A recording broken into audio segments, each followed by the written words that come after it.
Terdakwa kasus pembunuhan Vina Saka Talal yang sudah bebas dari penjara memberikan pengakuan baru.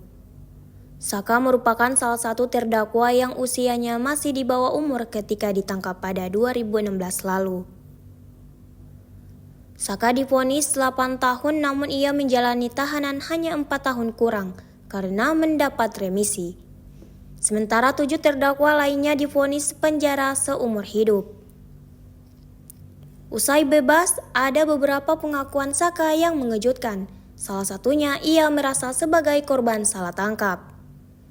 Dalam tayangan TV nasional, Saka mengaku tidak mengenal bukan saja para DPO, namun juga kedua korban Vina dan Eki.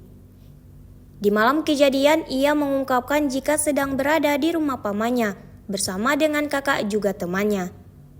Ia ditangkap saat sedang membeli bensin yang kala itu diminta sang paman. Saka tidak punya motor ketika mengantarkan motor pamannya, itulah polisi menangkapnya. Saka sudah menjelaskan jika dirinya tidak tahu menahu soal kasus pembunuhan Vina. Tapi polisi tanpa penjelasan tetap membawanya. Di kantor polisi, Saka mengaku mengalami penyiksaan untuk mengakui perbuatan yang tidak ia lakukan. Ia disetrum polisi karena tidak tahan disiksa. Saka akhirnya mengaku. Berkali-kali juga Saka menjelaskan jika tidak bergabung atau menjadi anggota geng motor karena ia sama sekali tidak memiliki motor. Download Tribun X sekarang, menghadirkan lokal menjadi Indonesia.